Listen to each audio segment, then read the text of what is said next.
ഹരേ രാമ രാമ രാമ ഹരേ ഹരേ, ഹരേ കൃഷ്ണ കൃഷ്ണ കൃഷ്ണ ഹരേ ഹരേ. ഹരേ രാമ രാമ രാമ ഹരേ ഹരേ, ഹരേ കൃഷ്ണ കൃഷ്ണ കൃഷ്ണ ഹരേ ഹരേ. ഓ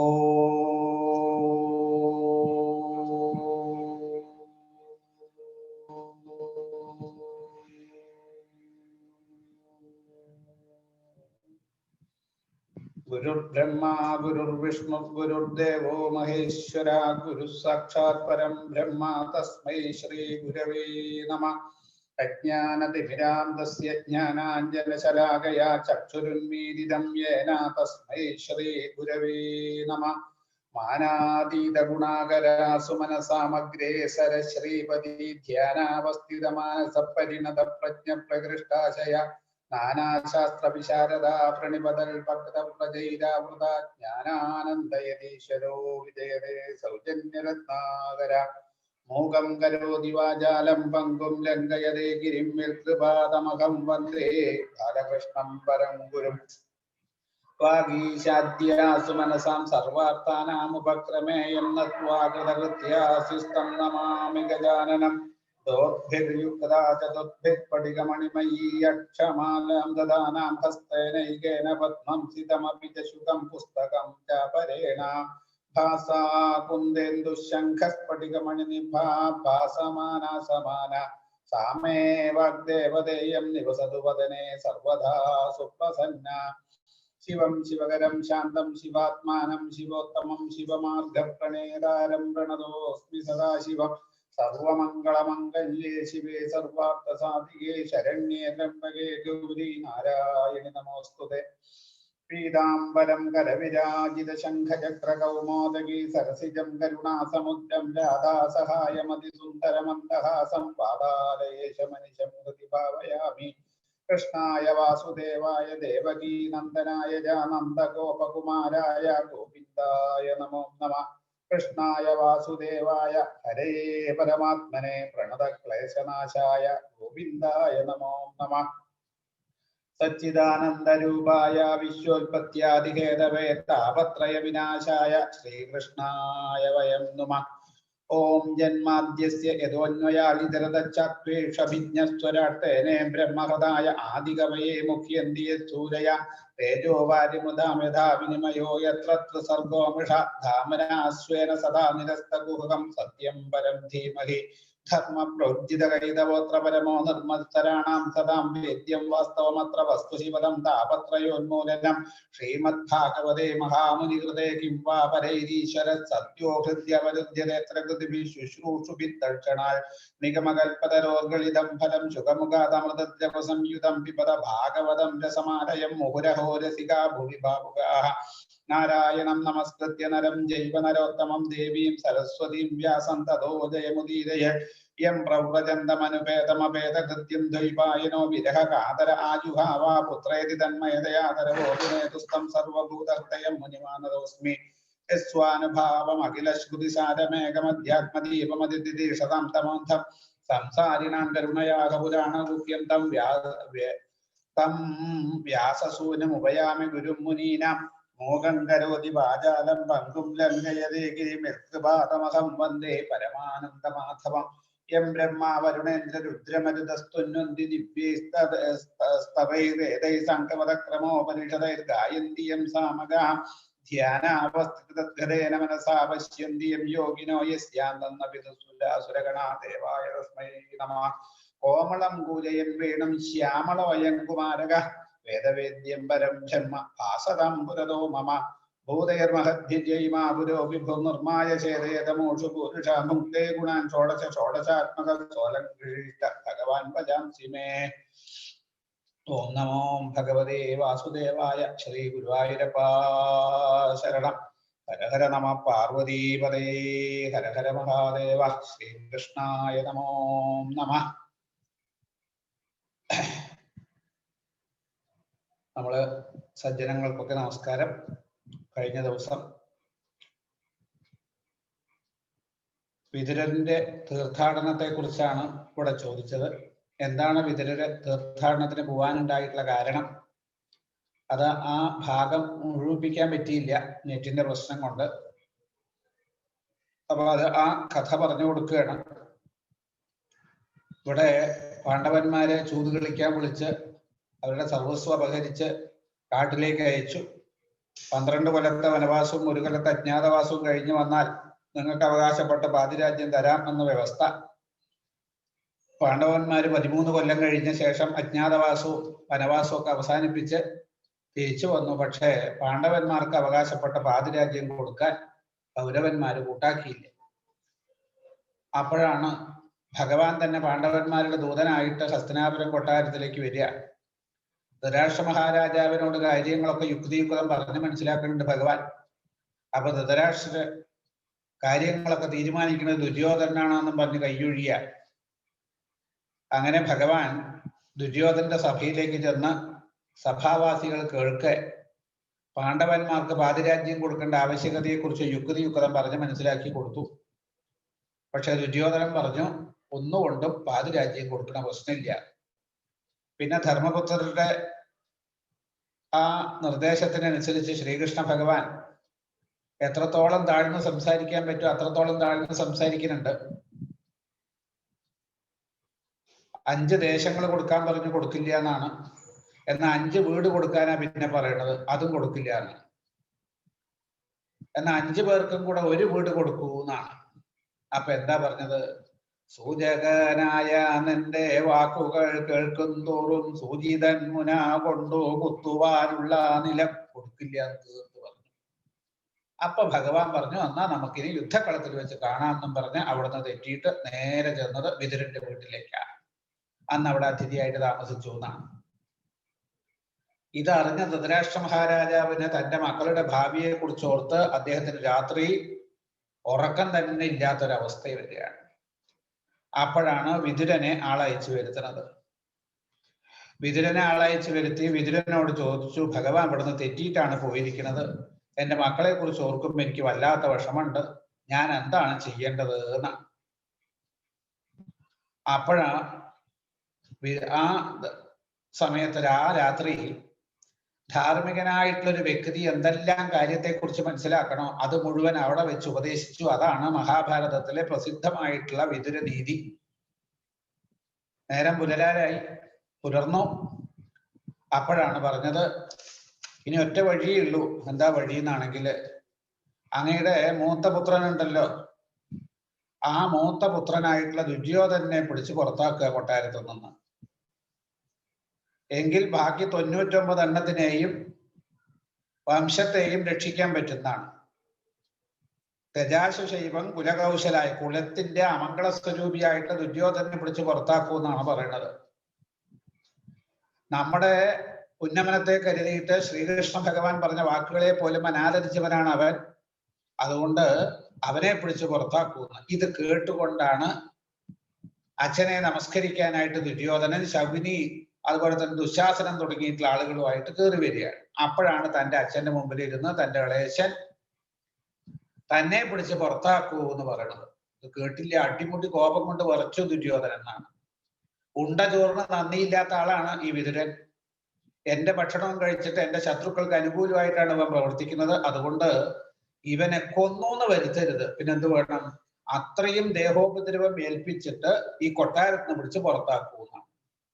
ഇത് കേട്ടപ്പോ വിതുരൻ അവിടെ നിന്ന് എഴുന്നേറ്റ് പറഞ്ഞു, എന്റെ ആ ദേഹോപദ്രവം ഏൽപ്പിക്കുന്ന പരിപാടിയൊന്നും വേണ്ട, കാരണം അതൊന്നും വയ്യ. പിന്നെ ഞാൻ ഇനി ഇവിടെ ഇരിക്കുന്നില്ല എന്നും പറഞ്ഞ് വില്ലും അമ്പും കൊട്ടാരം ദ്വാരത്തിൽ വെച്ച് അദ്ദേഹം അവിടെ നിന്ന് ഇറങ്ങിയെന്നാണ്. തീർത്ഥാടനത്തിനായിട്ട് പോവുക. ഈ കുരുവംശത്തിലെ മുമ്പുള്ള രാജാക്കന്മാർ ചെയ്ത പുണ്യപ്രവൃത്തിയുടെ അടിസ്ഥാനത്തിലാണ് വിതുരൻ ആ വംശത്തിൽ വന്ന് ജനിച്ചത്. എപ്പോഴാണോ വിതുരനെ പിടിച്ച് കൊട്ടാരത്തിന് പുറത്താക്കിയത് അതോടുകൂടി കുരുവംശത്തിന്റെ പുണ്യം മുഴുവൻ നശിച്ചു എന്നാണ്. പിന്നെ ആ വംശം നശിക്കാനാ പോണത്. അങ്ങനെ വിതുരൻ തീർത്ഥാടനത്തിന് പോകും. ഇതാണ് വിതുരൻ തീർത്ഥാടനത്തിന് പോകാനുണ്ടായിട്ടുള്ള കാരണം എന്ന് കാണിച്ചു തരികയാണ്. പിന്നെ വിതുരന്റെ തീർത്ഥാടനം വർണ്ണിക്കുക. 36 കൊല്ലാണ് വിതുരൻ തീർത്ഥാടനം നടത്തിയത്. നമ്മുടെ തീർത്ഥാടനം പോലെയൊന്നും അല്ല. 3 നേരം കുളിക്കും, 1 നേരം വല്ലതും കിട്ടിയാൽ അത് പ്രസാദമായിട്ട് കഴിക്കും, വെറും നിലത്ത് കിടന്നുറങ്ങി തന്റെ യഥാർത്ഥ ഭാവത്തെ അവധൂത ഭാവം കൊണ്ട് മറച്ച് കാണുന്ന തീർത്ഥങ്ങളിലൊക്കെ കുളിച്ച് ക്ഷേത്രങ്ങളിലൊക്കെ ദർശനം നടത്തി പ്രഭാസ തീർത്ഥത്തിലെത്തിയപ്പോ അവിടെ വെച്ച് ബ്രാഹ്മണര് പറഞ്ഞിട്ട് മനസ്സിലായി ഭാരത യുദ്ധം കഴിഞ്ഞു, ഒരു കൗരവന്മാര് മുഴുവൻ നശിച്ചു എന്നാണ്. തന്റെ വംശം ഇങ്ങനെ നശിച്ചു എന്ന് കേട്ടപ്പോ അദ്ദേഹത്തിന് വല്ലാണ്ട് വിഷമമുണ്ടായി. പക്ഷെ ഈശ്വരേച്ഛയെ മറികടക്കാൻ ആർക്കും ആവില്ലല്ലോ. സമാധാനിച്ചു അദ്ദേഹം. അങ്ങനെ പിന്നെ ചില തീർത്ഥങ്ങളിലൊക്കെ കുളിച്ച് ക്ഷേത്രങ്ങളിലൊക്കെ ദർശനം നടത്തി നേരെ യമുനാ തീരത്ത് എത്തുമ്പോഴാണ് യമുനാ തീരത്ത് വെച്ച് അദ്ദേഹം ഉദ്ധവനെ കാണുന്നത് എന്നാണ്. ആ ഉദ്ധവനെ കണ്ടു. ഉദ്ധവനെ കാണുന്ന സമയത്ത് എന്താ വിതുരൻ കാണുന്ന സമയത്തുള്ള അനുഭവം എന്നാണ്. ഇതിനു മുമ്പൊക്കെ ഉദ്ധവനെ കണ്ടിട്ടുണ്ട്. പക്ഷെ ഇപ്പൊ കണ്ടത് ഉദ്ധവനെ അല്ല, പൂർണ്ണാർത്ഥോലക്ഷിതസ്തേന, പൂർണ്ണാർത്ഥത്തെയാണ് കണ്ടത് എന്നാണ്. എന്താ പൂർണ്ണാർത്ഥം? വേദവാക്യങ്ങള് ഏതൊരു പരമതത്വത്തെയാണോ പ്രകീർത്തിക്കുന്നത്, ഉപനിഷത്ത് വാചകങ്ങള് ഏതൊന്നിനെയാണോ കേന്ദ്രീകരിക്കുന്നത്, ആ തത്വത്തെയാണ് അവിടെ കണ്ടത് എന്നാണ്. എന്താ ഭഗവാനിൽ നിന്ന് അറിയേണ്ടതായിട്ടുള്ള ആ ആത്മസ്വരൂപത്തെ കുറിച്ചൊക്കെ ശരിക്കും അറിഞ്ഞ് അനുഭവിച്ച് നടക്കുക. അപ്പൊ രൂപം മാത്രമേ ഉള്ളൂ ഉദ്ധവന്റെ, പക്ഷെ ഉദ്ധവന്റെ ഉള്ളിലെ ഭാവവും ശരിക്കും ആത്മഭാവം എന്നാണ്. അങ്ങനെ അവിടെ വെച്ച് ഉദ്ധവനെ കെട്ടിപ്പിടിച്ച് വിശേഷങ്ങളൊക്കെ ചോദിക്കുകയാണ്. എന്തൊക്കെയാണ് അവിടുത്തെ വിശേഷങ്ങള്? ഇപ്പോ തന്റെ വംശമൊക്കെ നശിച്ചതായിട്ട് അറിഞ്ഞു. ദ്വാരകയില് വസുദേവർക്കും ദേവകിക്കും അതുപോലെ തന്നെ ശ്രീകൃഷ്ണ ഭഗവാനും ബലരാമസ്വാമികൾക്കും പ്രദ്യുമ്നും അനിരുദ്ധനും അങ്ങനെ അദ്ദേഹത്തിന് ആരുടെയൊക്കെ പരിചയമുണ്ട് അവരുടെയൊക്കെ വിശേഷങ്ങൾ എടുത്തെടുത്ത് ചോദിക്കുകയാണ്. പിന്നെ പാണ്ഡവന്മാരുടെ വിശേഷവും ചോദിക്കുന്നുണ്ട്. അതിനൊന്നും ഒരക്ഷരം അദ്ദേഹം മറുപടി പറയണില്ല, തേങ്ങി കരച്ചിലാ. കുറച്ചു നേരം കഴിഞ്ഞ് അദ്ദേഹം വിതുരര് ഉദ്ധവനെ പിടിച്ചു കുലുക്കിന്നാണ്. എന്നിട്ടോ പറയണം, ഞാൻ ചോദിച്ചതിന് ശ്രീകൃഷ്ണ ഭഗവാന്റെ വിശേഷങ്ങൾ അറിഞ്ഞിട്ട് ഒരുപാട് കാലമായിരിക്കണം, അദ്ദേഹത്തിന്റെ വിശേഷങ്ങൾ അറിയാൻ എനിക്ക് വല്ലാണ്ട് ആഗ്രഹമുണ്ട്. എന്താ ഭഗവാന്റെ പ്രത്യേകത?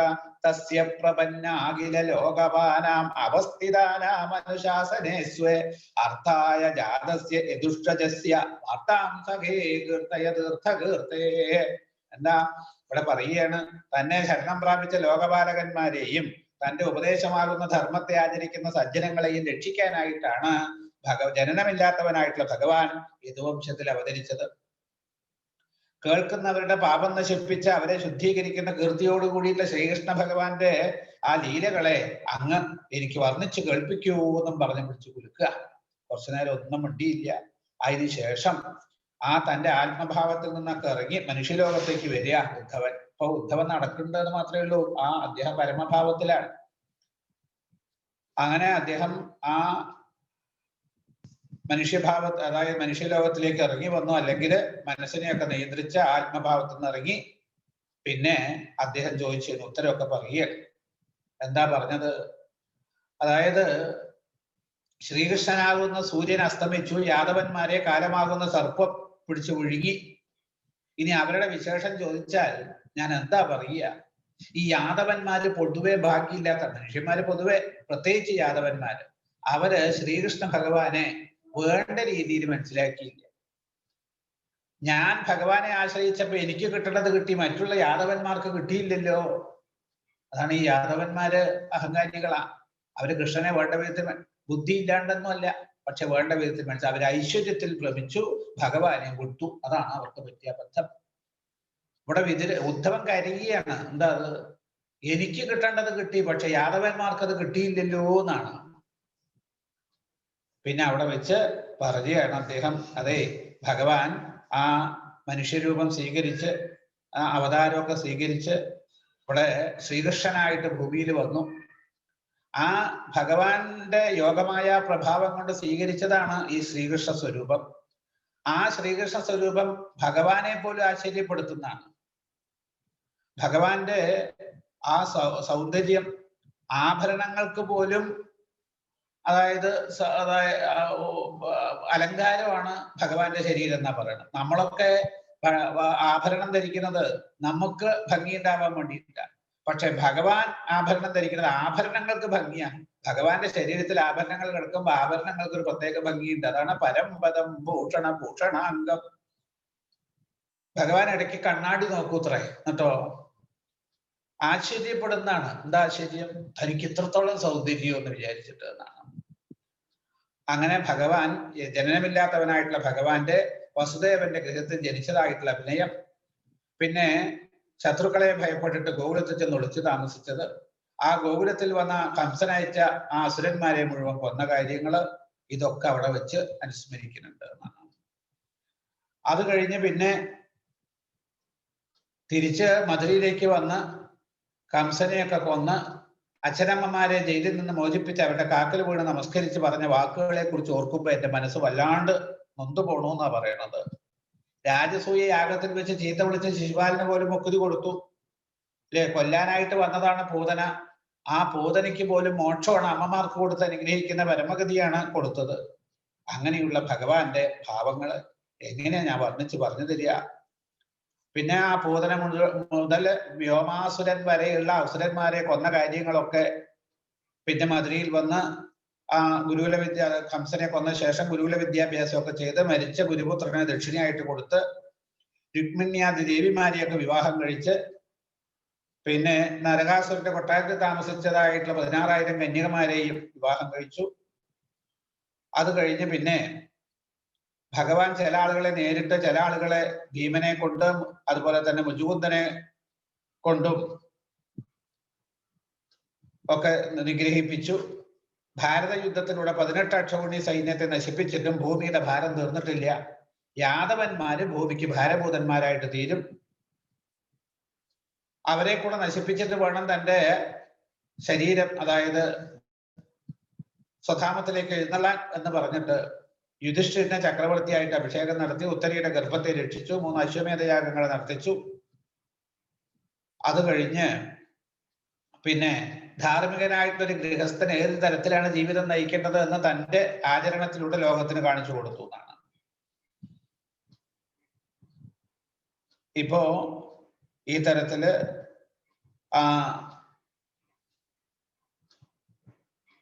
കഥകളൊക്കെ ഉദ്ധവൻ മൈത്രേയൻ ഈ വിതുരന് പറഞ്ഞു കൊടുക്കുന്നുണ്ട്. അത് കഴിഞ്ഞ് ഭഗവാൻ യാദവന്മാരെ ബ്രാഹ്മണശാപം കൊടുത്തു.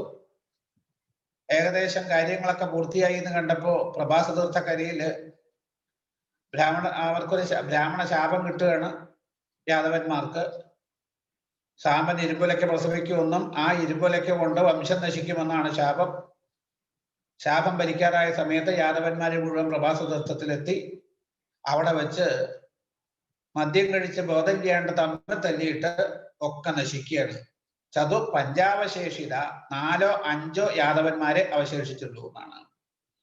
അപ്പൊ യാദവനാശം പൂർണ്ണമായി എന്ന് കണ്ടപ്പോ ഭഗവാനോ പ്രഭാസ തീർത്ഥത്തിന്റെ ആൽത്തറയിൽ കയറി വീരാസനത്തിൽ ഇരിക്കുകയാണ്. അപ്പോഴാണ് വിതുര, ഞാൻ ചെന്ന് ഭഗവാന്റെ കാക്കൽ വീണ് നമസ്കരിച്ച് ഭഗവാനെ അങ്ങിപ്പോ എവിടേക്കോ പോവുകയാണ്, എന്നെ കൂടെ കൊണ്ടുപോകണേ എന്നും പറഞ്ഞ് കാക്കൽ വീണ് കരുകിയാണ്. ആ സമയത്ത് മൈത്രേയ മഹർഷി അവിടെ വന്നു എന്നാണ്. അപ്പോഴാണ് ഭഗവാൻ ഉദ്ധവനെ പിടിച്ച് എഴുന്നേൽപ്പിച്ചിട്ട് പറഞ്ഞു, അങ്ങ് പണ്ട് വസുക്കൾ നടത്തിയ സത്രത്തില് എന്നെ പ്രാപിക്കണം എന്ന ആഗ്രഹത്തോടു കൂടി എന്നെ ആരാധിച്ചിട്ടുണ്ട്. അതുകൊണ്ടാണ് ഇപ്പൊ എന്നെ അങ്ങേക്ക് കാണാൻ കഴിഞ്ഞത്. ഇത് അങ്ങയുടെ അവസാനത്തെ ജന്മാണ്. എന്റെ കൂടെ വരാൻ ശ്രമിക്കേണ്ട. ഞാൻ സർഗത്തിന്റെ ആരംഭത്തില് ബ്രഹ്മാവിന് ഉപദേശിച്ച ജ്ഞാനോപദേശമാണ് ഭാഗവതം എന്ന് വിദ്വാൻമാര് പറയണത്. ആ ഭാഗവതത്തെ അങ്ങേക്ക് ഉപദേശിക്കാം എന്ന് പറഞ്ഞ് മൈത്രേയർക്ക് എനിക്ക് ഭാഗവത ഉപദേശം ചെയ്തു തന്നു. പിന്നെ ഉപദേശമൊക്കെ ഉപസംഹരിച്ച ശേഷം ഭഗവാന്റെ നിർദ്ദേശം അനുസരിച്ചിട്ട് ഞാനിപ്പോ ബദരിയാശ്രമത്തിലേക്ക് പോവുകയാണ്. അപ്പൊ ഇവിടെ ചോദിച്ചു, യാദവന്മാരെ മുഴുവൻ നശിപ്പിച്ച ഭഗവാൻ എന്താ ഉദ്ധവനെ ബാക്കിയാക്കിയത് എന്നാണ്.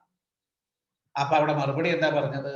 ഭഗവാൻ വിചാരിച്ചു തന്റെ ആത്മതത്വം ലോകത്തില് കുറച്ചു കാലം പ്രചരിപ്പിക്കപ്പെടണം, അതിന് ഉദ്ധവനിലൂടെ ആവട്ടെ എന്ന് പറഞ്ഞിട്ടാണ് ഉദ്ധവനെ ബാക്കിയാക്കിയത് എന്നാണ്. ഇത്രയും കാര്യങ്ങൾ കേട്ടപ്പോ വിതുരൻ ഉദ്ധവനോട് പറഞ്ഞു, അല്ല അങ്ങേക്ക് ഭഗവാൻ ഭാഗവത ഉപദേശം ചെയ്തു എന്ന് കേട്ടില്ലേ? ആ ഉപദേശം എനിക്കും കൂടെ ഒന്ന് പറഞ്ഞു തരുമോ എന്നാണ്. അതിന് എന്നെയല്ല ചുമതലപ്പെടുത്തിയിരിക്കുന്നത് എന്നാ ഉദ്ധവൻ. പിന്നെയോ മൈത്രേയരോട് പ്രത്യേകം ഭഗവാൻ പറഞ്ഞിട്ടുണ്ട്, എന്റെ ഭക്തനാണ് ഉദ്ധവൻ, വിതുരൻ.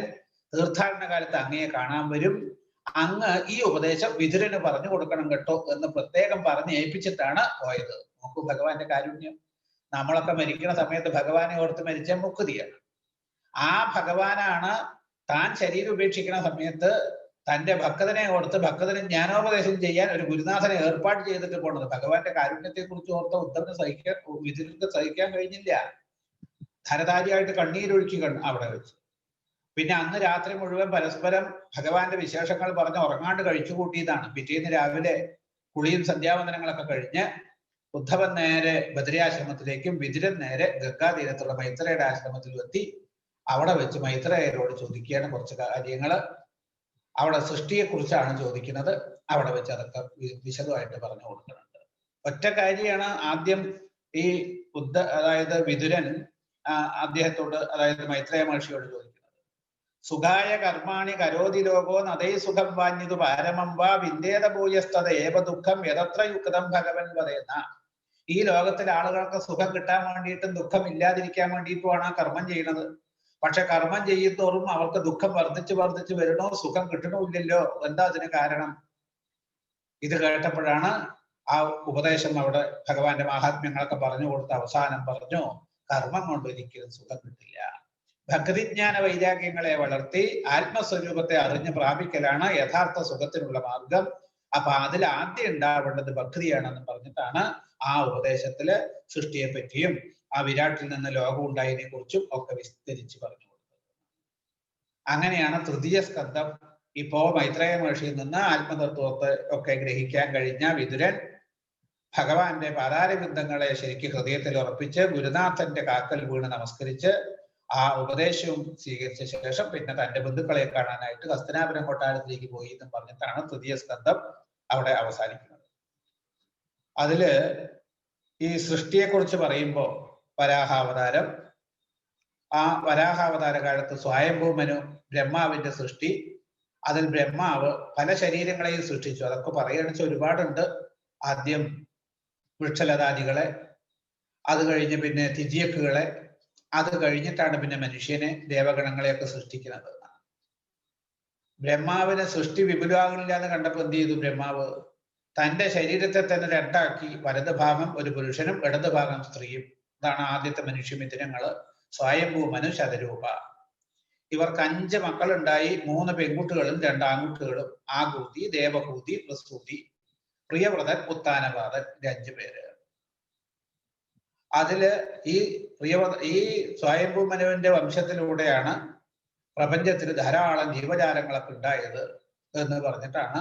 അതില് ഏത് തരത്തിലാണ് സ്വയംഭൂമനുവിന്റെ വംശത്തിലൂടെ പ്രജാസൃഷ്ടി അഭിവൃദ്ധി പ്രാപിച്ചതെന്ന് ചോദിച്ചപ്പോ അതില് ദേവഹൂതിയുടെ ചരിത്രം, ഗർദ്ധമനെ വിവാഹം കഴിച്ചു കൊടുത്ത ചരിത്രം, ഉത്തമമായിട്ടുള്ള ദാമ്പത്യം എങ്ങനെയാണ് ആ ജീവിത ലക്ഷ്യത്തെ സാക്ഷാത്കരിക്കാൻ ഉതകുക എന്ന കാര്യമാണ് ആ ദേവഹൂതിയിലൂടെ കർദ്ധമന്റെ ചരിത്രത്തിലൂടെ കാണിച്ചു തരുന്നത്. ദേവഹൂതിക്ക് കർദ്ധമനിലെ 9 പെൺകുട്ടികളും 10ാമത് ഭഗവാൻ തന്നെ കപിലവാസുദേവര് എന്ന ഭാവത്തിൽ അവതരിച്ചു. കർദ്ധമന്റെ തപസ്സും ദേവഹൂതിയുടെ പാതിവൃത്യനിഷ്ഠയും. അതുകൊണ്ടാണ് ഭഗവാൻ തന്നെ അവതരിച്ചത്. ഭഗവാനെ കിട്ടിയതോടുകൂടെ കർദ്ധമ മഹർഷി ഭഗവാന്റെ കാക്കൽ വീട് നമസ്കരിച്ച് തപസ്സിനായിട്ട് കാട്ടിലേക്ക് പോയി. പിന്നെ ആശ്രമത്തില് 10 പ്രസവിച്ച ദേവഹൂതിയാണ്. അതില് ആ 9 പെൺകുട്ടികളെ മരീച്യാദി ഋഷിമാർക്ക് വിവാഹം കഴിച്ചു കൊടുത്തു. പിന്നെ കപിലവാസുദേവരോടുകൂടി ആശ്രമത്തിൽ ഇരിക്കുമ്പോഴാണ് ദേവഹൂതി കപിലവാസുദേവരോട് ചില ചോദ്യങ്ങളൊക്കെ ചോദിക്കുക. ഭഗവാനാണ് എന്ന പുത്രനാണെന്നുള്ള ഭാവത്തിലല്ല, ഈശ്വരനാണെന്നുള്ള ഭാവത്തിലാണ് ചോദിച്ചത്. അവിടെ വെച്ച് ശരിക്കും ആത്മതത്വം ഉപദേശിക്കുകയാണ്. ഏറ്റവും സുന്ദരമായിട്ടുള്ള പ്രകരണമാണ് ആ കപിലവാസുദേവര് അമ്മയായിട്ടുള്ള ദേവഹൂതിക്ക് കൊടുക്കുന്ന ഉപദേശം എന്നാണ്. ഒരുപാട് കാര്യങ്ങൾ അതിൽ പഠിക്കാനുണ്ട് നമുക്ക്. അങ്ങനെ കപിലവാസുദേവരിൽ നിന്ന് ദേവഹൂതി ഉപദേശമൊക്കെ സ്വീകരിച്ച് ശരിക്ക് ശരീരഭാവത്തെ മറന്ന് ആ ദേവഹൂതി പരമഗതിയാകുന്ന മോക്ഷത്തെ പ്രാപിക്കുകയാണ്. അങ്ങനെ ദേവഹൂതിയുടെ ശരീരം ഒരു പുഴയായിട്ട് ഒഴുകി എന്നാണ് കഥ.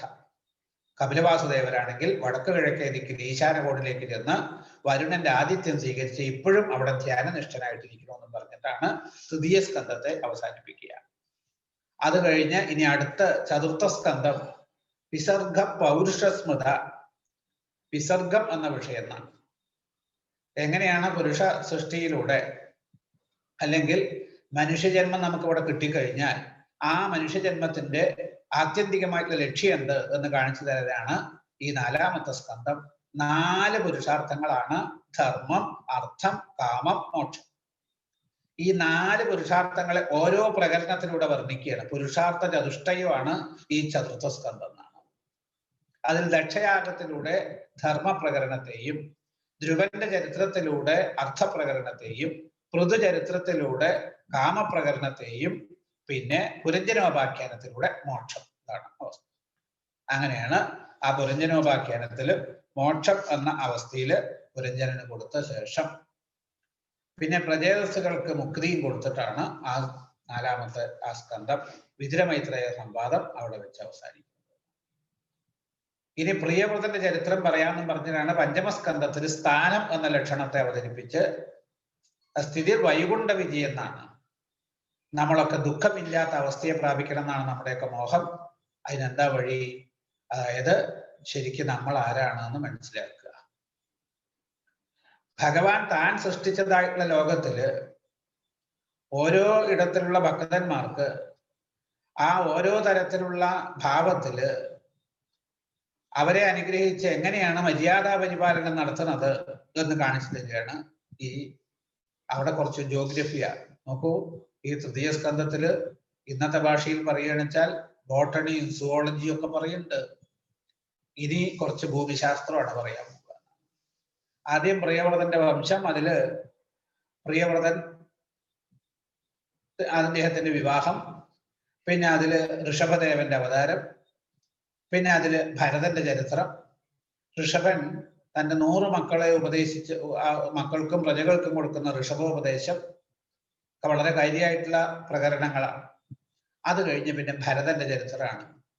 ആ ഭരതൻ ഈ അജനാഭം എന്ന ആ ഭൂഖണ്ഡത്തെ ഭരിച്ചത് കൊണ്ടാണ് അജനാഭം പിന്നീട് ഭാരതമായിട്ട് അറിയപ്പെട്ടത്. അങ്ങനെ ഭരതന്റെ വംശത്തെ വർണ്ണിച്ചതിന് ശേഷം പിന്നെ ഭൂഗോള വർണ്ണനയെ കുറിച്ച് കേൾക്കണം എന്നാണ് പരീക്ഷിത്ത് ആവശ്യപ്പെടുന്നത്. ഈ 5ാമത്തെ സ്കന്ധം മുതലാണ് ശുഗനും പരീക്ഷത്തും തമ്മിൽ നേരിട്ട് നടക്കുന്ന സംവാദം. ബാക്കിയുള്ളതൊക്കെ മറ്റുള്ളവർ പറഞ്ഞതിനെ അനുസ്മരിക്കലാണ്.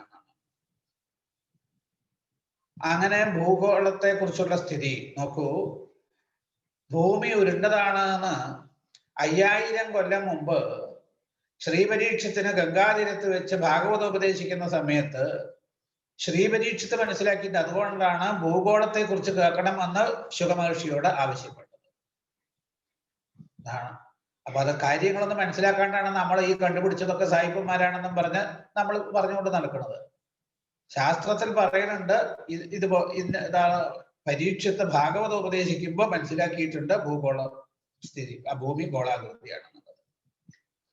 അങ്ങനെ പിന്നെ ഭൂമിയുടെ കിടപ്പും അവിടെയുള്ള ഭക്തൻ ആ ഓരോ ഭൂഖണ്ഡങ്ങളിലുള്ള ഭക്തന്മാരും അവരുടെ ഉപാസനാ സമ്പ്രദായത്തെയും വർണ്ണിച്ച് പിന്നെ സൂര്യമണ്ഡലം, പിന്നെ ചന്ദ്രമണ്ഡലം, അവിടുത്തെ അനുഭവങ്ങള്, നക്ഷത്രമണ്ഡലം, ഇതിനെയൊക്കെ വർണ്ണിച്ച് പിന്നെ താഴെയുള്ള അതല വിതല സുതല രസാതല മഹാതല പാതാളങ്ങളായിട്ടുള്ള 7 ലോകങ്ങളെയും വർണ്ണിച്ച് അതൊക്കെ വളരെ ശ്രേയസ്കരമായിട്ടുള്ള ലോകങ്ങളാണെന്ന് പറഞ്ഞ് പിന്നെ സംഘർഷണമൂർത്തിയുടെ അനുഭവത്തെ, സംഘർഷണ ലോകത്തെയും വർണ്ണിച്ച് അത് കഴിഞ്ഞ് നരകലോകത്തെയും വർണ്ണിച്ചിട്ടാണ് 5മസ്കന്ധം അവസാനിക്കുന്നത്.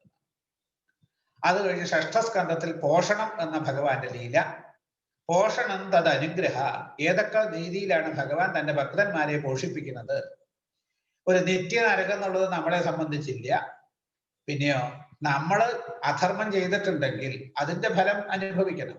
അപ്പൊ അത് അധർമ്മമാണെന്ന് മനസ്സിലാക്കിയിട്ട് പിന്നെ അധർമ്മത്തിൽ നിന്ന് പിന്തിരിഞ്ഞ് ഭഗവാനെ ആശ്രയിക്കുകയാണെങ്കിലോ ആ ജീവന് പരമഗതി കിട്ടുന്നതാണ് ആ പോഷണം എന്ന ലീലയിലൂടെ ആ നാമജപം കൊണ്ടുള്ള പോഷണം അജാമിള മോക്ഷത്തിൽ അനുഭവിക്കുന്നത് എന്നാണ്. ഭഗവാനെ തിരുനാമ സങ്കീർത്തനം ചെയ്യുക, ജന്മകോടികളിൽ ചെയ്ത മഹാപാപം അതോടുകൂടെ നശിക്കുന്നതാണ് ശാസ്ത്രം പറയണത് എന്നാണ്. അത് കഴിഞ്ഞ് പിന്നെ ആ ഓരോ പ്രകരണങ്ങളിലൂടെ ആ ഭക്തന്മാരുടെ ചരിത്രങ്ങളൊക്കെ വിസ്തരിച്ച് അവിടെ വർണ്ണിക്കുന്നുണ്ട് എന്നാണ്. അജാമിള മോക്ഷം കഴിഞ്ഞതിന് ശേഷം പിന്നെ ദക്ഷന്റെ കഥ, അത് കഴിഞ്ഞിട്ട് പിന്നെ ആ ദക്ഷന്റെ ചരിത്രം കഴിഞ്ഞതിന് ശേഷം ആ ദക്ഷന്റെ ചരിത്രത്തിലും ഒരുപാട് കാര്യങ്ങൾ അവിടെ വർണ്ണിക്കുന്നുണ്ട്. പിന്നെ വൃത്രാസുരന്റെ കഥയാണ് പിന്നെ പറയുക. അത് കഴിഞ്ഞ് ചിത്രകേതുവിന്റെ ആ ചരിത്രം, വൃത്രാസുരന്റെ ആ നിഷ്കളങ്കമായിട്ടുള്ള ഭക്തി എന്നാണ്. പിന്നെ ചിത്രകേതുവിന്റെ ചരിത്രം, വൃത്രാസുരൻ പൂർവ്വജന്മത്തിൽ ചിത്രകേതു എന്ന മഹാരാജാവാണ്, നല്ല സംഘർഷണ ഭക്തനാണ്.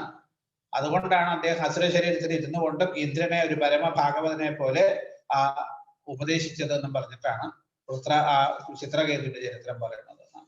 പിന്നെ പുംസവന വ്രതത്തെയും പറഞ്ഞിട്ടാണ് ആ മരുത്തുക്കളുടെ ഉൽപ്പത്തിയെ കുറിച്ച് വർണ്ണിച്ചതോട് കൂടിയിട്ടാണ് ആ സ്കന്ധത്തെ അവസാനിപ്പിക്കുന്നത്. അതിനുശേഷം പിന്നെ സപ്തമ സ്കന്ധമാണ്. ഊതികളാണ് അവിടുത്തെ ലക്ഷണം. ഊതയ കർമ്മവാസന. നമ്മളൊക്കെ കർമ്മവാസനയ്ക്ക് നമ്മുടെ ഉള്ളിലുള്ള വാസനയ്ക്ക് അനുസരിച്ചിട്ടാണ് പ്രവർത്തിക്കുക. വാസനകളെ എപ്പോഴും നന്നാക്കി വെക്കണം നമ്മൾ. അത് സജ്ജന സംസർഗം കൊണ്ട്, നമ്മളിപ്പോ നീചകുലത്തിൽ ജനിച്ചാലും സജ്ജന സംസർഗം കൊണ്ട് വാസന നേരെയാക്കി ആ ജീവന് ഉത്കൃഷ്ടമായിട്ടുള്ള പദത്തെ പ്രാപിക്കാം എന്ന ചരിത്രം പ്രഹ്ലാദന്റെ കഥയിലൂടെ സൂചിപ്പിക്കും. അസുരകുലത്തിൽ കയാതുവിന്റെ ഗർഭപാത്രത്തിലാണ് പ്രഹ്ലാദൻ. പക്ഷെ ഗർഭപാത്രത്തിൽ വെച്ച് തന്നെ ആ നാരദ മഹർഷിയുമായിട്ടുള്ള സത്സംഗം കിട്ടിയതോട് കൂടിയിട്ട് പരമഭാഗവതനായിട്ട് മാറി. ഒരിക്കലും സജ്ജനങ്ങളെ നിന്ദിക്കരുത്. അങ്ങനെ നിന്ദിച്ച എത്ര ഉത്കൃഷ്ടമായിട്ടുള്ള പദവിയിൽ ഇരിക്കുന്ന ആളാണെങ്കിലും അവന് അധപ്പതനം ഉണ്ടാവും. അതാണ് വൈകുണ്ഠത്തിലെ പാർഷദന്മാരായിട്ടുള്ള ജയവിജയന്മാര് സനകാദി മഹർഷിമാരെ നിന്ദിച്ചതോട് കൂടിയിട്ട് അവർക്ക് ഭൂമിയിൽ അസുരന്മാരായിട്ട് ജനിക്കേണ്ടി വന്നത്. അല്ല, പ്രഹ്ലാദന്റെ നിഷ്കളങ്ക ഭക്തി എന്നാണ്. എല്ലാവർക്കും ഇഷ്ടമാണ് പ്രഹ്ലാദന്റെ ചരിത്രം എന്നാണ്. അങ്ങനെ പ്രഹ്ലാദന്റെ ചരിത്രം വർണ്ണിച്ച ശേഷം പിന്നെ സപ്തമസ്കന്ധത്തിന്റെ ഒടുവില് സദാചാരത്തെ ഒരു 5 അധ്യായത്തില് ഇന്ന് വളരെയേറെ മനസ്സിലാക്കേണ്ടതായിട്ടുള്ള ഒരു സംഗതിയാണ് ആ സദാചാര വർണ്ണന. അത് വർണ്ണിക്കുക. എന്തിനാ അത്? അതായത് വാസന നേരെയാവണമെങ്കിൽ നമ്മളൊക്കെ സദാചാരികളായിട്ട് ജീവിച്ചാലേ വയ്ക്കൂ എന്ന് കാണിച്ചു തരികയാണ്. അങ്ങനെയാണ് സപ്തമസ്കന്ധത്തെ അവസാനിപ്പിക്കുന്നത്. അത് കഴിഞ്ഞ് പിന്നെ അഷ്ടമസ്കന്ധം മന്വന്തരം എന്ന ആ ലക്ഷണമാണ്. മന്വന്തരാണ് സത്കർമ്മ. ഓരോ മനുവിന്റെ ഭരണകാലത്തിൽ നടന്ന സൽക്കർമ്മങ്ങളെ കുറിച്ച്, അതുപോലെ അതായത് ആ മന്വന്തരത്തിൽ ഉണ്ടായിട്ടുള്ള വിശേഷ സംഗതികളെ കുറിച്ചൊക്കെ ആണ് ആ 8ാമത്തെ സ്കന്ധത്തിൽ വർണ്ണിക്കുന്നത്. അതിലാണ് പ്രസിദ്ധമായിട്ടുള്ള ഈ ഗജേന്ദ്ര മന്വന്തരത്തിലും 6 ഉദ്യോഗസ്ഥന്മാരാണ് ഭരണത്തെ നിയന്ത്രിക്കുന്നത് എന്നാണ് പറയുക. മനുപുത്രന്മാര്, ഇന്ദ്രൻ, ദേവന്മാര്, അതുപോലെ തന്നെ സപ്തർഷിമാര്, ഭഗവാന്റെ അവതാരം. ഈ 6 പേരാണ്. അതിൽ ആദ്യത്തെ മനു സ്വയംഭൂ മനു. ആ കാലത്താണ് ഭഗവാന്റെ യജ്ഞാവതാരം ഉണ്ടായത്.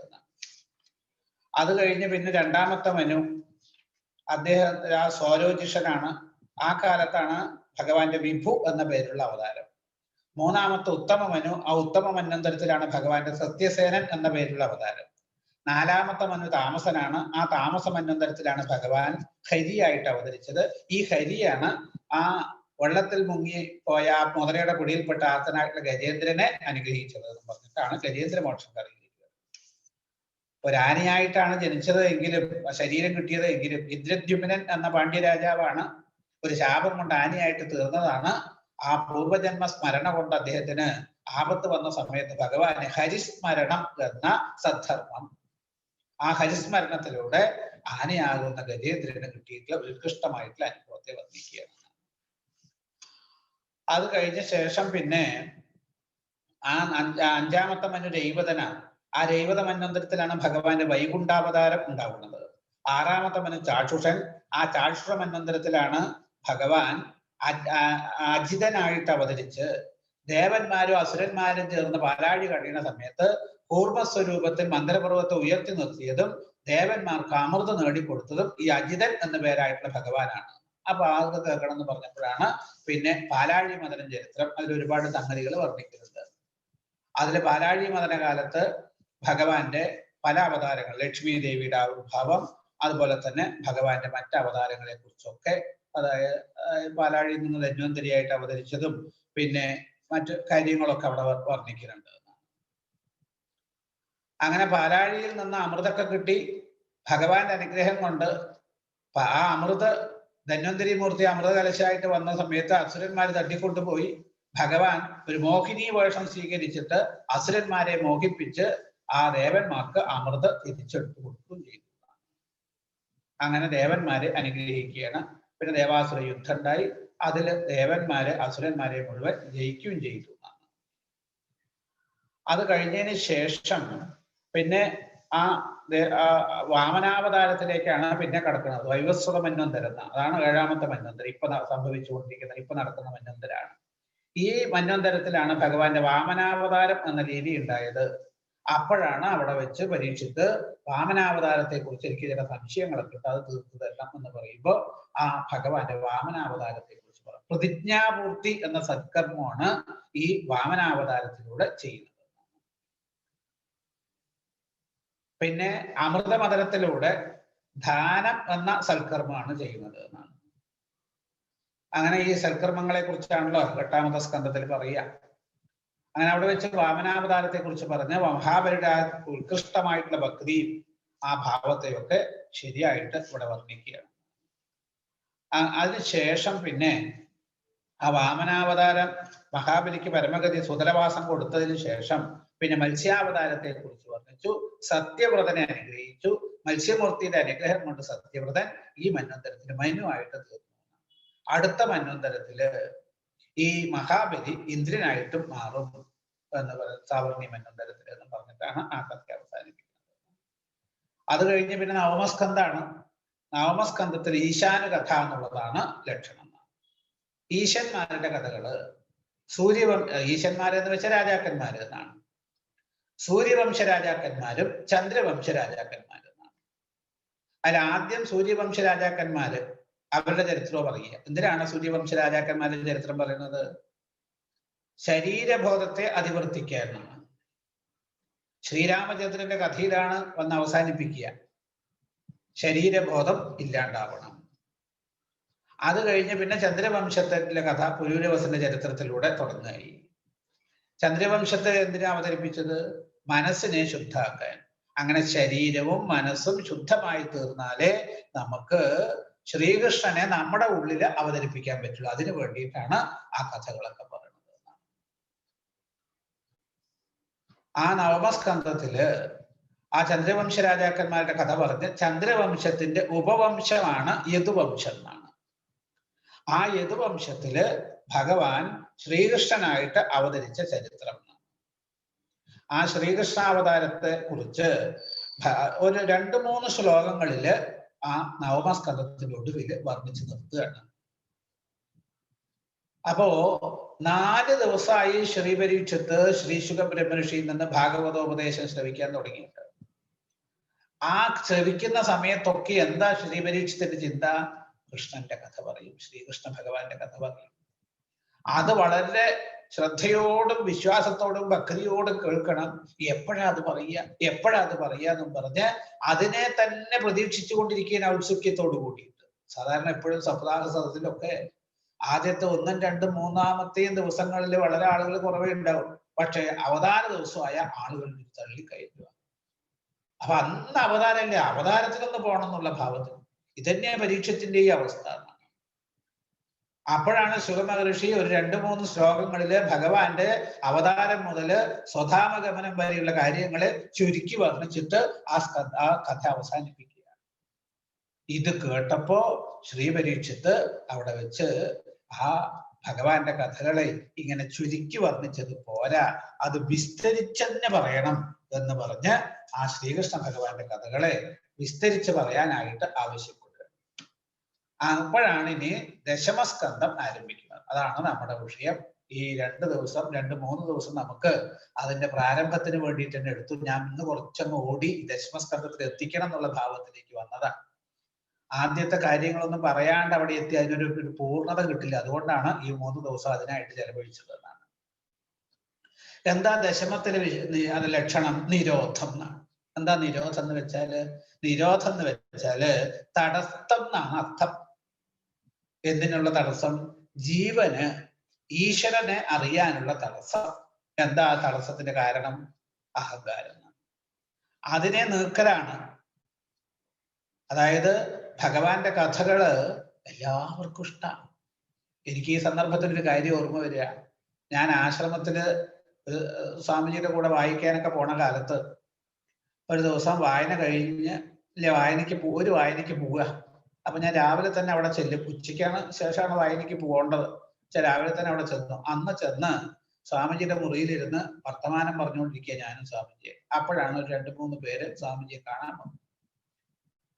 വന്ന് അവരുടെ കൂടെ ഒരു 10 വയസ്സായിട്ടുള്ള ഒരു പെൺകുട്ടിയും ഉണ്ട് എന്നാണ്. അപ്പൊ അവരെ മുറിയിലേക്ക് ക്ഷണിച്ചു. അപ്പൊ അവര് 2-3 പേര് മുറിയിലേക്ക് കയറി. ഈ കുട്ടി പുറത്ത് നിൽക്കുക ആശ്രമത്തിന്റെ ഹാളില്, സത്സംഗ ഹാളില്. ധാരാളം ഫോട്ടോസ് ആ ചുമരിൽ ചുറ്റും വെച്ചിട്ടുണ്ട് എന്നാണ്. ആ കുട്ടി അതൊക്കെ നോക്കിയിട്ട് ഇങ്ങനെ വളരെ സന്തോഷത്തോടു കൂടിയിട്ട് അത് നോക്കി കണ്ടുകൊണ്ട് നടക്കുക. അപ്പൊ ഞാൻ പതുക്കെ ആ കുട്ടിയുടെ അടുത്ത് ചേർന്നു, ചോദിച്ചു എന്താ പേര് എന്ന്. അപ്പൊ നിമ എന്നാണ് എന്റെ പേര് എന്നാ പറഞ്ഞു. അതെ, ഇതിലേത് ഫോട്ടോ ആണ് കുട്ടിക്ക് ഇഷ്ടം എന്നാ ചോദിച്ചത്. അപ്പൊ ആ കുട്ടി പുഞ്ചിരിച്ചുകൊണ്ട് ഓടക്കുഴലും വായിച്ചുകൊണ്ട് നിൽക്കുന്ന കൃഷ്ണന്റെ ഫോട്ടോ ചൂണ്ടി, ഈ കൃഷ്ണനെയാണ് എനിക്ക് ഇഷ്ടം എന്നാണ്. അപ്പൊ എനിക്ക് വളരെ സന്തോഷമായി. അത് കഴിഞ്ഞ് കുറച്ച് കഴിഞ്ഞപ്പോൾ ആ സ്വാമിജിയായിട്ട് വർത്തമാനം പറഞ്ഞ് ആ 3 പേരും ഇറങ്ങി ഈ കുട്ടി അവരുടെ കൂടെ പോയി. അപ്പൊ ഞാൻ അകത്ത് കയറി സ്വാമിജിയോട് അവര് വന്നവരാരാണ്. അപ്പോഴവര് സ്വാമിജി പറഞ്ഞത് അടുത്തുള്ള പാലക്കാട് ടൗണിലുള്ള ഒരു വലിയൊരു മുസ്ലിം പള്ളിയുണ്ട്. അവിടെ അടുത്ത ദിവസം ഒരു മതസൗഹാർദ്ദ സമ്മേളനമുണ്ട്. അതിന് സ്വാമിജിയെ ക്ഷണിക്കാൻ വന്ന ആ പള്ളിയിലെ ആ മുസ്ലിയാരാണ് അദ്ദേഹത്തിന്റെ മകളാണ് ആ കുട്ടി. ആലോചിച്ച് നോക്കൂ, ഒരു മുസ്ലിം കുട്ടിയെ പോലും ശ്രീകൃഷ്ണ ഭഗവാന്റെ രൂപം അങ്ങേറ്റം ആകർഷിച്ചു എന്നാണ്. അവളുടെ ഉള്ളിൽ ആ ചിത്രം പതിഞ്ഞിരിക്കണം. ഈ കൃഷ്ണനെയാണ് എനിക്ക് ഇഷ്ടം എന്ന് പറയുമ്പോ ആ കുട്ടിയുടെ മുഖത്തെ ഭാവം എന്നെ വല്ലാണ്ട് ആശ്ചര്യപ്പെടുത്തി എന്നാണ്. അപ്പൊ അത്രയും ആ ഭഗവാന്റെ ഭാവത്തെ ആർക്കും അതായത് വേണ്ടാന്ന് തോന്നില്ല എന്നാണ്. പക്ഷെ ആ ഭാവത്തെ നമുക്ക് അനുഭവിക്കാൻ നമുക്ക് ഒരുപാട് തടസ്സങ്ങളുണ്ട് എന്നാണ്. അപ്പൊ ആ തടസ്സത്തിന്റെ അടിസ്ഥാനം അഹങ്കാരമാണ്. ഈ അഹങ്കാരമാണ് ജീവനെയും ഈശ്വരനെയും അകറ്റിയ പ്രബലനായിട്ടുള്ള ശത്രു. അഹങ്കാരം ലയിക്കുമ്പോൾ ജീവന് ഈശ്വര സാക്ഷാത്കാരത്തിന് തടസ്സമില്ല. പക്ഷെ അത് അത്ര എളുപ്പത്തിൽ ലയിക്കുന്ന ഒന്നല്ല. അതിന് അനവധി സ്വരൂപങ്ങളുണ്ട് എന്നാണ്. ഓരോ അഹങ്കാരത്തിന്റെ ഭാവങ്ങളും നമ്മുടെ ഉള്ളില് പ്രബലങ്ങളായിട്ട് നിൽക്കുന്നുണ്ട് എന്നാണ്. അങ്ങനെ അത്യന്തം പ്രബലങ്ങളായിട്ടുള്ള അവരുടെ അനവധി സ്വരൂപങ്ങളെ ഒട്ടാകെ നമുക്ക് ചിന്തിക്കുകയാണെങ്കിൽ 3 ആയിട്ട് വിഭജിക്കാവുന്നതാണ്. രജോ ഗുണം, ശരീരാഭിമാനം, അർത്ഥധാര പുത്രേഷണകള്. ഇങ്ങനെ ഈ രജോ ഗുണത്തെയാണ് കംസനായിട്ട് ചിത്രീകരിക്കുന്നത്. ശരീരാഭിമാനത്തെ ജരാസന്ധനായിട്ടും അർത്ഥധാര പുത്രേഷണകളെ ശിശുപാലനായിട്ടും ചിത്രീകരിച്ചു എന്നാണ്. ഇതില് കംസന്റെയും അനുയായികളുടെയും സ്വരൂപങ്ങളെയും പരാക്രമങ്ങളെയും ചിത്രീകരിക്കലും അവരെ ജയിക്കാനുള്ള മാർഗങ്ങളെ നിർദ്ദേശിക്കലും ജയിക്കലുമാണ് ദശമസ്കന്ധത്തിലെ പൂർവാർദ്ധം കൊണ്ട് ഉദ്ദേശിക്കുന്നത് സാധിക്കുന്നത്. പൂർവാർദ്ധത്തില് അനവധി കഥകളെ വളരെ ഭംഗിയോടുകൂടി അവതരിപ്പിക്കുന്നുണ്ട്. പക്ഷെ അതൊക്കെ കംസനാകുന്ന കേന്ദ്രബിന്ദുവിനോടുകൂടി നിൽക്കുന്നതാണ്, ബന്ധപ്പെട്ടിരിക്കുന്നതാണ്. കംസവധം കഴിയുന്നതോടുകൂടി പൂർവാർദ്ധം അവസാനിക്കുകയാണ്. അതുകൊണ്ട് തന്നെ അത് മനസ്സിലാക്കാം. അങ്ങനെ തന്നെയാണ് ഉത്തരാർത്ഥത്തിലും അനവധി കഥകളുണ്ടെങ്കിലും അതൊക്കെ ശിശുപാലനായിട്ടും ജരാസന്ധനായിട്ടും ബന്ധപ്പെട്ടിരിക്കുന്നതാണ്. അങ്ങനെ ജരാസന്ധനെയും ശിശുപാലനെയും ജയിക്കുന്നതോടുകൂടെ മിക്കവാറും ഉത്തരാർത്ഥവും അവസാനിക്കുന്നു. അപ്പൊ ദശമത്തിൽ പറയുന്ന എല്ലാ കഥകളെ കൊണ്ടും പ്രായേണ കംസൻ, ജരാസന്ധൻ, ശിശുപാലൻ ഈ 3 പ്രബലന്മാരായിട്ട് ശത്രുക്കളെയും അവരുടെ അനുയായികളെയും ജയിക്കലാണ് എന്ന് മനസ്സിലാക്കുന്നത്. ഇവരാണെച്ചാലോ അന്യോന്യം ബന്ധപ്പെട്ടിരിക്കുന്ന ആൾക്കാരാ. കംസന്റെ ഭാര്യമാരുടെ അച്ഛനാണ് ജരാസന്ധൻ. ജരാസന്ധന്റെ ആത്മമിത്രമാണ് ശിശുപാലൻ. ഇങ്ങനെ അവര് 3 ആളും വേറെയാവാൻ വയ്യാത്ത വിധത്തില് അന്യോന്യം ബന്ധപ്പെട്ടിരിക്കുകയാണ്. അതാണ് കംസൻ ശരിക്കും രജോ ഗുണത്തിന്റെ ഭാവ. രജോ ഗുണം കൊണ്ടാണ് നമ്മുടെ മനസ്സിലെ ആഗ്രഹത്തിനനുസരിച്ചിട്ടാണ് നമ്മൾ കർമ്മം ചെയ്യുന്നത് എന്നാണ്. അപ്പൊ കംസൻ എന്ന് വെച്ച രജോ ഗുണം കൊണ്ടുണ്ടാകുന്ന കർമ്മമാണ്. പക്ഷേ കംസന്റെ ഭാര്യമാര് നോക്കൂ, അസ്ഥി പ്രാപ്തി എന്നാണ്. എന്താ അതിന്റെ വാക്കിന്റെ അർത്ഥം? അസ്ഥി എന്ന് വെച്ചാൽ ഉണ്ട്, പ്രാപ്തി എന്ന് വെച്ചാൽ കിട്ടണം എന്നാണ്. അങ്ങനെ ആരെങ്കിലും പേരിടുവോ കുട്ടികൾക്ക്? കർമ്മത്തിന്റെ സ്വഭാവം അതാ. ഇന്ന കർമ്മം ചെയ്താൽ ഇന്ന ഫലം ഉണ്ട്, അത് കിട്ടണം. അത് വിചാരിച്ചിട്ടില്ലേ നമ്മൾ കർമ്മം ചെയ്തുകൊണ്ടിരിക്കുന്നത്? പക്ഷേ നമ്മൾ കർമ്മം ചെയ്താലും കർമ്മഫലം എല്ലാവരും ഒരേപോലെയല്ല അനുഭവിക്കുന്നത് എന്നാണ്. എന്താ കാരണം? ഈ കർമ്മഫലത്തിന്റെ അടിസ്ഥാനമായിട്ടുള്ള ഈ അസ്ഥിയും പ്രാപ്തിയും ജരാസന്ധന്റെ മക്കളാണ്. പ്രാരബ്ധത്തിനനുസരിച്ചിട്ട് നമുക്ക് കർമ്മഫലം അനുഭവിക്കാൻ പറ്റും. ഇപ്പോ ഓഫീസിലൊക്കെ നമ്മൾ പണിയെടുക്കുമ്പോൾ രാവിലെ 10 മണി മുതൽ വൈകുന്നേരം 5 മണി വരെ ജോലി ചെയ്യുന്നുണ്ട് ആൾക്കാരൊക്കെ. പക്ഷേ ഓരോരുത്തർക്കും ഓരോ രീതിയിലെ ശമ്പളം കിട്ടുന്നത്, ഒരേപോലുള്ള ശമ്പളമൊന്നും അല്ല. അതാണ് ആ പ്രാരബ്ധത്തിനനുസരിച്ചിട്ടാണ് നമ്മളെ ആ ഭാവം. ജരാസന്ധൻ പ്രാരബ്ധ. അപ്പൊ നമ്മൾ കർമ്മം ചെയ്താലും ഈ അസ്ഥി പ്രാപ്തിയും ആ പ്രാരബ്ധ കർമ്മം ചെയ്തതിന്റെ ഫലം നമ്മൾ അനുഭവിക്കുന്നത് പ്രാരബ്ധത്തെ അടിസ്ഥാനപ്പെടുത്തിയിട്ടാണ് എന്ന് കാണിച്ചു തരികയാണ്.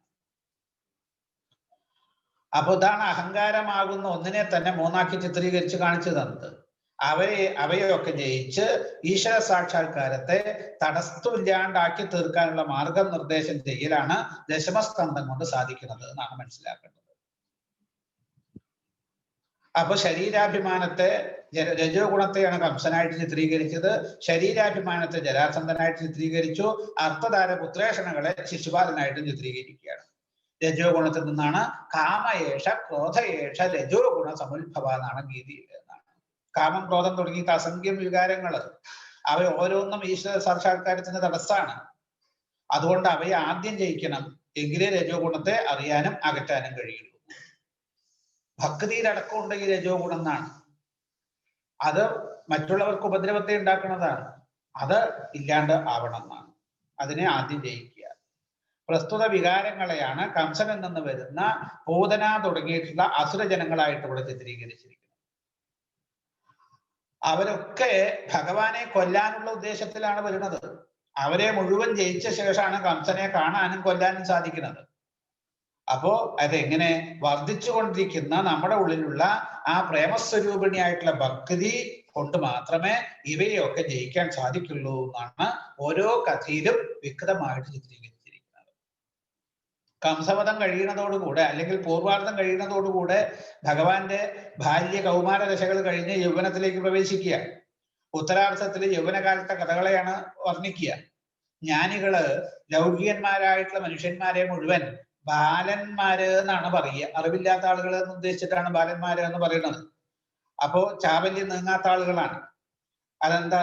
കാലം, ദേശം, കർത്താവ് ഇവയുടെ മാറ്റത്തില് അപ്പോഴപ്പോഴുണ്ടാകുന്ന സുഖദുഃഖങ്ങളെ, അതുപോലെ സത്യാസത്യങ്ങളെ അതൊക്കെ ഈ കാലദേശത്തിനനുസരിച്ച് സുഖദുഃഖങ്ങളും സത്യാസത്യങ്ങളൊക്കെ മാറിക്കൊണ്ടിരിക്കും. ഇതാണ് ലോകത്തിന്റെ സ്വഭാവം. ഒരിക്കലും സുഖാണെന്ന് ധരിച്ചത് അടുത്തത് ദുഃഖമായിട്ട് തോന്നും. ഒരിക്കലും സത്യമാണെന്ന് ധരിച്ചത് പിന്നൊരിക്കല് അസത്യമാണെന്ന് പറയും. അതൊക്കെ ഇങ്ങനെ മാറ്റി പറഞ്ഞുകൊണ്ടിരിക്കുന്ന ആളുകളെയാണ് ബാലന്മാര്. ശരിയായിട്ടുള്ള വിവേകം, ഇതൊക്കെ അവിവേകിയായിട്ടുള്ള ഒരു ബാലന്റെ ലക്ഷണമല്ലേ? അതുകൊണ്ടാണ് ജ്ഞാനികള് സാധാരണ ലൗകികന്മാരെ ബാലന്മാര് എന്ന് പറയാൻ കാരണം. ആധ്യാത്മിക ഭാവം ഉണരുമ്പോഴോ ഈ ബാലഭാവം മാറും. പക്ഷെ ആധ്യാത്മിക ആ ഭാവം ഉണ്ടാകണമെങ്കിൽ രജോ ഗുണവും അതിൽ നിന്നുണ്ടാവുന്ന കാമാദി വികാരങ്ങളൊക്കെ നശിക്കണം. അതാണ് കംസവധം കഴിഞ്ഞപ്പോ ബാല്യം നീങ്ങി യൗവനം പ്രകാശിച്ചു എന്ന് വർണ്ണിക്കുന്നതിന്റെ പ്രസക്തി. ആധ്യാത്മിക ജീവിതം നയിക്കുന്ന സമയത്ത് അയാൾക്ക് പൂർണ്ണമായിട്ടൊരു മാറ്റം അവിടെ ഉണ്ടാവുന്നതാണ്. അപ്പോ അവിടെ പൂർവാർത്ഥം അവസാനിച്ചു. അപ്പൊ പൂർവാർത്ഥം എന്ന് പറഞ്ഞാൽ ലൗകിക ജീവിതം എന്ന് നമുക്ക് അർത്ഥം കൊടുക്കാവുന്നതാണ്. ഉത്തരാർത്ഥം എന്ന് പറഞ്ഞാലോ ആധ്യാത്മിക ജീവിതം എന്നും നമുക്ക് അർത്ഥം കൊടുക്കാം. ജരാസന്ധ ശിശുപാലാദികളെ കൊന്നു കഴിയുമ്പോൾ ഉത്തരാർത്ഥം അവസാനിക്കും. ശരീരാഭിമാനത്തെയും അർത്ഥധാര പുത്രേഷണകളെയും ജയിക്കുന്ന സമയത്ത് ആധ്യാത്മിക ജീവിതവും അവസാനിച്ച് ആ ജീവന് മുക്തിയെ പ്രാപിക്കാം. ഈ ദൃഷ്ടിയിൽ കൂടെ വേണം ദശമസ്കന്ധത്തെ അദ്യാവസാനം താത്വികമായിട്ട് വീക്ഷിക്കേണ്ടത്. ആ ദശമസ്കന്ധത്തിന് നിരോധാണ് ലക്ഷ്യം എന്ന് പറഞ്ഞല്ലോ. ആ നിരോധം യോഗ ചിത്തവൃത്തി നിരോധ എന്നാണ് പതഞ്ജലി മഹർഷി ഈ യോഗ ശബ്ദത്തിന് അർത്ഥം കൊടുത്തിരിക്കുന്നത്. ചിത്തവൃത്തികളെ ജയിക്കുക, നിരോധിക്കുക. നമ്മുടെ മനസ്സിലെ മാനസിക വൃത്തികളെ നമ്മൾ അകറ്റിക്കഴിഞ്ഞാൽ പിന്നെ ദ്രഷ്ടാവ് എന്ത് ചെയ്യും? തന്റെ സ്വരൂപത്തെ അറിയുന്നതാണ്, അതിൽ അവസ്ഥിതനാകുന്നതാണ്. അപ്പൊ നമ്മുടെ ഉള്ളിലുള്ള മാനസികമായിട്ടുള്ള വിചാരങ്ങളെ നമ്മളെ ഭക്തി കൊണ്ട് ജയിക്കാൻ കഴിഞ്ഞാൽ മനസ്സ് ശുദ്ധമായിട്ട് നമുക്ക് ആ ഭാവത്തിലെത്താൻ പറ്റും, നമ്മുടെ സ്വരൂപത്തെ അനുഭവിക്കാൻ പറ്റും. ഇതാണ് നിരോധത്തിന്റെ താല്പര്യം എന്ന് കാണിച്ചു തരികയാണ്. അപ്പൊ അതില് ആദ്യം തന്നെ ആ ശ്രീപരീക്ഷത്ത് ചോദ്യം ചോദിക്കുകയാണ്. എന്താ ചോദിച്ചത്? കഥിതോ വംശവിസ്താരോ ഭവതാ സോമസൂര്യയോ രാജ്ഞാഞ്ജോദ്ഭയ വംശ്യാനാം ചരിതം പരമാദ്ഭുതം. അല്ലയോ ശുഗമഹർഷി, അങ്ങ് രാജാക്കന്മാരുടെ ചരിത്രം എങ്ങനെയുള്ള രാജാക്കന്മാരുടെ? സോമവംശത്തിലെയും സൂര്യവംശത്തിലെയും പ്രസിദ്ധന്മാരായിട്ടുള്ള രാജാക്കന്മാരുടെ ചരിത്രം വിസ്തരിച്ച് പറഞ്ഞു തന്നു. വാസ്തവത്തിൽ ഇങ്ങനെയല്ല പറഞ്ഞു കൊടുത്തത്. നവമസ്കന്ധത്തിൽ ആദ്യം സൂര്യവംശം, പിന്നെ ചന്ദ്രവംശം. പക്ഷെ ചോദ്യം ചോദിച്ച സമയത്ത് പരീക്ഷിത്ത് ആദ്യം പറയുന്നത് സോമവംശത്തെയും പിന്നീട് സൂര്യവംശത്തെ. എന്താ ഇതിന് കാരണം? ഈ സോമവംശ ചന്ദ്രവംശത്തിന്റെ ഉപവംശമായിട്ടുള്ള യദുവംശത്തിലാണ് ശ്രീകൃഷ്ണ ഭഗവാന്റെ അവതാരം. അതുകൊണ്ട് ആ വംശത്തിന്റെ ചരിത്രം ആദ്യം എടുത്തു പറഞ്ഞു. വാസ്തവത്തിൽ പറയേണ്ടത് സൂര്യസോമയോ എന്നാണ് പറയേണ്ടത്. പക്ഷെ ഇവിടെ സോമസൂര്യയോ എന്നാണ് പറഞ്ഞത്. അത് കൃഷ്ണന്റെ ഭാവത്തെ ഒന്ന് കൂടുതൽ ഉള്ളിൽ തട്ടിയത് കൊണ്ട് അദ്ദേഹം അങ്ങനെ മാറ്റി പറഞ്ഞതാണ്. അപ്പൊ അതില് പരമധാർമ്മികനായിട്ടുള്ള യദുവിന്റെ ചരിത്രം എന്നാണ്. യഥോശ്ച ധർമ്മശീലസ്യ നിതരാം മുനിസത്തമാ തത്രാംശേനാവതീർണസ്യ ഉഷ്ണോർവിദ്യാണി ശംസന. പറയണ പരമധാർമ്മികനായിട്ടുള്ള യദു എന്നാണ്. ആ യദുവംശത്തെ വളരെ വിസ്തരിച്ച് അവിടെ അങ്ങ് പറഞ്ഞു തന്നു. എന്താ അതിന് കാരണം? ആ യദുവംശത്തിലാണ് ഭഗവാൻ തന്റെ അംശം കൊണ്ട് അവതീരേതോർവംശേ ഭഗവാൻ ഭൂതഭാവന കൃതവാൻ യാനി വിശ്വാത്മാ താനിനോ വദവിസ്തരാൽ. ആ വംശത്തിൽ അവതരിച്ച ശ്രീകൃഷ്ണ ഭഗവാൻ അംശം കൊണ്ട് അവതരിച്ച കൃഷ്ണ ഭഗവാന്റെ അംശാവതാരമായിട്ടുള്ള കൃഷ്ണന്റെ കഥ അത് വിസ്തരിച്ച് കേൾക്കണം എന്നാണ്.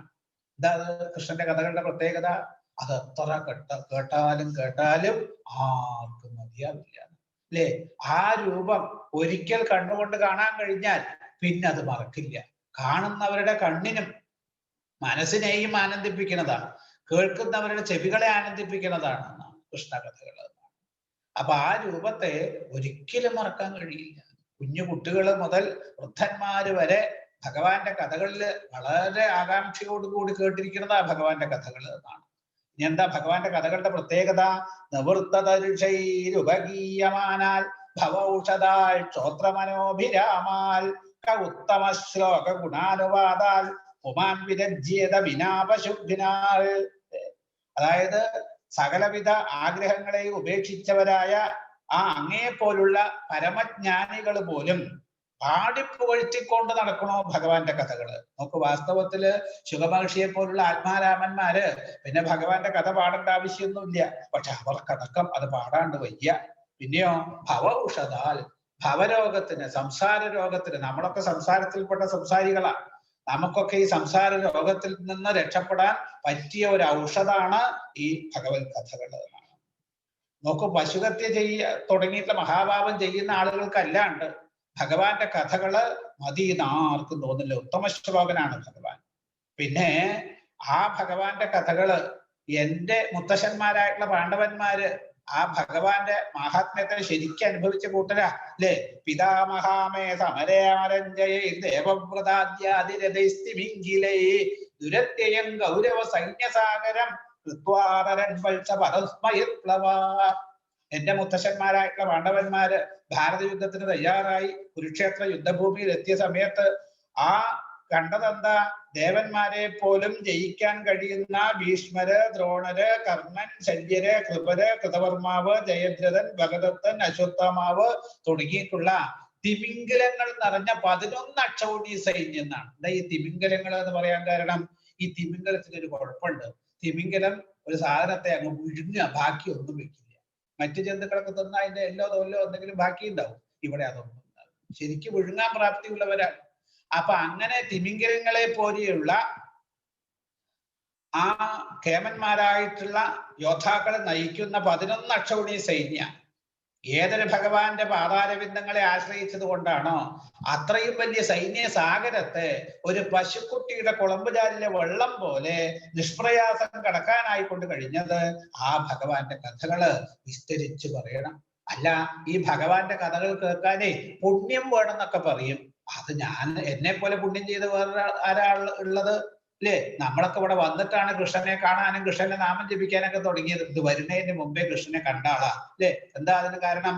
ദ്രൗണ്യസ്ത്ര വിപുഷ്ടമിതം മതംഗം സന്താന ബീജം ഗുരുപാണ്ഡവാനാം ജുഗോപ കുക്ഷിംഗത ആത്തചക്രോ മാതുശ്ചമേയശ്ചരണംഗതായ. ഏഴാമത്തെ മാസത്തിൽ അമ്മയുടെ ഗർഭപാത്രത്തിൽ കിടക്കുമ്പോഴാണ് പാണ്ഡവ വംശം നശിക്കട്ടെ എന്നും പറഞ്ഞ് ആ അശ്വത്ഥാമാവ് എന്റെ അമ്മയുടെ ഗർഭപാത്രത്തിന് നേരെ ബ്രഹ്മാസ്ത്രത്തെ അഭിമന്ത്രിച്ചയച്ചത്. മനഃശുദ്ധിയുള്ള എന്റെ അമ്മ എന്താ ചെയ്തത്? അവിടെ പാണ്ഡവന്മാർ 5 പേരും തൂണുപോലെ നിൽക്കുന്നുണ്ട്. അവരെയൊന്നും അല്ല ആശ്രയിച്ചത്. പിന്നെ എന്താ ചെയ്തത്? നേരെ ചെന്ന് കൃഷ്ണന്റെ കാക്കല വീണത്. പാഹി പാഹി മഹായോഗിൻ ദേവദേവ ജഗത്പദേ നാന്യം തദഭയം പശ്യേ എത്ര മൃത്യു പരസ്പരം. ഉത്തരാദേവിയെ ആ ഭഗവാന്റെ കാക്കൽ വീണ് മഹായോഗിയായിട്ടുള്ള ഭഗവാനെ എന്നെ രക്ഷിക്കണം, രക്ഷിക്കണം. എന്നെ ഈ ദുഃഖത്തിൽ നിന്ന് രക്ഷിക്കാൻ അവിടെ നിന്ന് അല്ലാണ്ട് വേറെ ആരും വിചാരിച്ചാലും കഴിയില്ല. ബാക്കിയുള്ള ആളുകളൊക്കെ ഇവിടെ മരണം ഭയം ഉള്ള ആളുകളാണ്. അപ്പൊ ഞാൻ മരണഭയം കൊണ്ട് ആർത്തിയായിട്ടുള്ള ഞാന് അവരെ ആശ്രയിച്ചത് കൊണ്ടൊന്നും അവിടെ നിന്ന് രക്ഷ കിട്ടില്ല. അതുകൊണ്ട് അങ്ങേ ഞാൻ ആശ്രയിക്കേണ്ട രക്ഷിക്കും. ആ സമയത്ത് ഭഗവാനോ ഒരു സങ്കല്പം മതി, ഉത്തരയുടെ ഗർഭത്തിലേക്ക് പോയ ബ്രഹ്മാസ്ത്രം ഇല്ലാണ്ടാകട്ടെ. ഭഗവാൻ അതല്ല ചെയ്തത്. പിന്നെയോ ഉത്തരയുടെ ഗർഭപാത്രത്തിൽ കിടക്കുന്ന ആ ശിശുവിനെ ഗർഭപാത്രത്തിൽ വെച്ച് തന്നെ ദർശനം കൊടുത്ത് അനുഗ്രഹിക്കണം എന്ന് വിചാരിച്ച് അങ്കുഷ്ടമാത്രനായി ശംഖചക്ര കഥാപത്മങ്ങൾ ധരിച്ച് അമ്മയുടെ ഗർഭപാത്രത്തിലേക്ക് പ്രവേശിച്ച് എന്നെ രക്ഷിച്ചത് ഇന്നലെ കഴിഞ്ഞ പോലെയാണ് എനിക്ക് തോന്നുന്നത്. എങ്ങനെ ഞാൻ ആ ഭഗവാന്റെ കാരുണ്യത്തെ മറക്കും? അതുകൊണ്ട് ആ കഥകൾ വിസ്തരിച്ച് പറഞ്ഞു. ഉത്തരയുടെ ഭാഗ്യം നോക്കൂ. ഭാഗവതോത്തമനായിട്ട് പരീക്ഷത്തിനെയും ഭഗവാനെയും ഗർഭത്തിൽ ധരിക്കാൻ കഴിയും. യശോദയ്ക്കാകെ ഭഗവാനെ മാത്രമേ ധരിക്കാൻ കഴിയൂ. ഇവിടെ നേരെ മറിച്ച 2 കൂട്ടരെയും, ആ ഭാഗവതോത്തമനെയും ഭഗവാനെയും ഗർഭപാത്രത്തിൽ വഹിക്കാനുള്ള ഭാഗ്യം ഉത്തരാദേവിക്ക് കിട്ടി. അങ്ങനെ ഉത്തരയുടെ ഗർഭപാത്രത്തിൽ വെച്ച് എന്നെ രക്ഷിച്ചതല്ലേ ആ ഭഗവാനെ എങ്ങനെ ഞാൻ മറക്കുക? അതുകൊണ്ട് ബീജാണി തസ്യാഖില ദേഹഭാജ അന്തർബഹി പുരുഷ കാലരൂപൈ പ്രയച്ഛതോ മൃത്യുമുദാമൃതഞ്ച മായാമനുഷ്യസ്യ വദസ്വ വിദ്വൻ.